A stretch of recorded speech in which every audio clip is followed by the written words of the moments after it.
My trauma was caused by the incident, April 1993, watching my friend bleed to death on the pavement after he was stabbed by a number of white youths because he was black. I cried and cried and cried for days because I couldn't understand why these guys felt that they needed to attack us because we were black. What made it worse was that the police seemed to have a problem in arresting these guys, even though they knew who these suspects were. They seemed to have had a problem. And at that time also, when I was just 18, there were rumours going around that these suspects had friends in the police and they were going to come and get me. That twisted my head. And I suffered.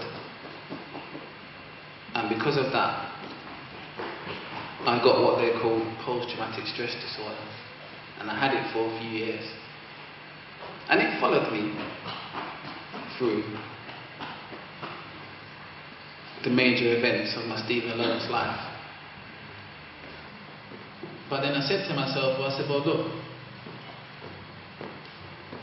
I can't allow this to happen. I can't allow myself to become a nobody. Because for some reason, I happened to be following Steve home that day. And I didn't have to be there. Because to go home to my home was a different way, a different direction completely. Every single emotion that I went through in that Stephen Lawrence life is in this book. The pain, the anguish, hurt, times when I felt defenseless, the times when I felt that there was no hope, nothing's going to ever change, the times when I would cry myself to sleep because I couldn't understand what was going on. Because of that, I'm able to speak to you today and speak to you clearly without breaking down.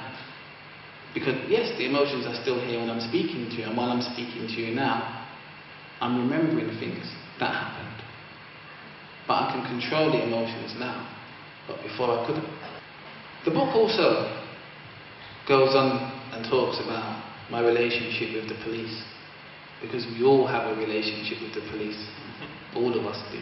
It's that some of us have nice relationships and some of us have bad relationships. And me and the police started off on the wrong foot. And it was all because I said those guys called us niggers.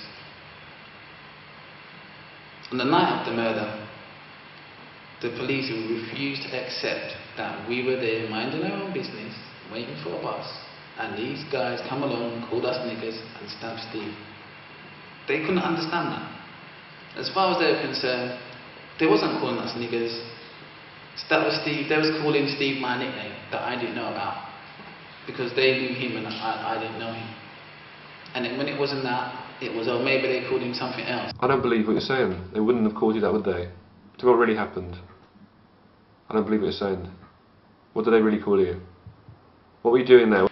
Not realising what would happen after, because I didn't know it was going to be a big case in Britain, but I was just sticking to my guns and the facts were they called us niggers. And so from then, the relationship between me and the police went downhill.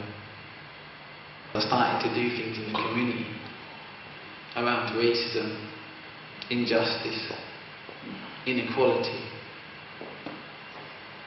discrimination, victimization. I met up with Alex and Movement for Justice, and at last there was a voice in the community that could speak out against police brutality and deaths in custody and everything else. Now, I didn't have that back then. I had my family, but my family had never experienced anything like that before. Nobody in my community, nobody I knew had ever experienced what I experienced. So I didn't have anybody to talk to. The police didn't organise no form of counselling, because as far as they were concerned, I was a witness. I wasn't a victim of the same attack, I was a witness. So there was no victim support, because victim support followed what the police said, and the police were saying I wasn't a victim, I was only a witness. So for those years, I was by myself. My family were there, but I kept them at arm's length because I didn't want them involved. Especially when you got rumours going around about gangsters, police corruption. I was in fear for my life, but I was also in fear of my family's life. And at that time, my family was more important than me. And that's how I saw things at that time. And the police offered to protect me. And obviously I'm going to say yes, because there's nobody else. We don't have private organisations that protect us.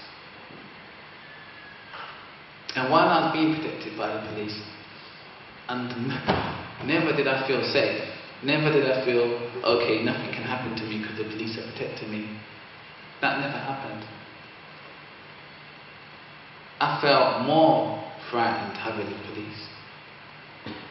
But it was a situation where I feel that I may have been even more frightened than how I was if I didn't have the police. So I was stuck. It was to satisfy my mind to have the police there, just in case something happened, there would be somebody to talk about it.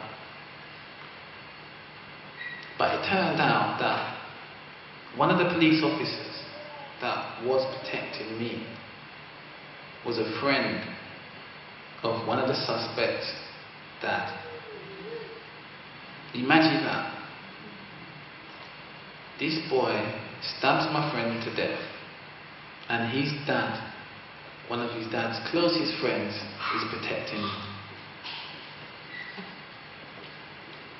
That should never happen. But it shows you the level of corruption that was in the police. And that's in London. I'm just reminding you of things that you know already. And from this day, please try not to turn a blind eye to racism, discrimination, injustice, inequality, and victimization. Thanks for listening.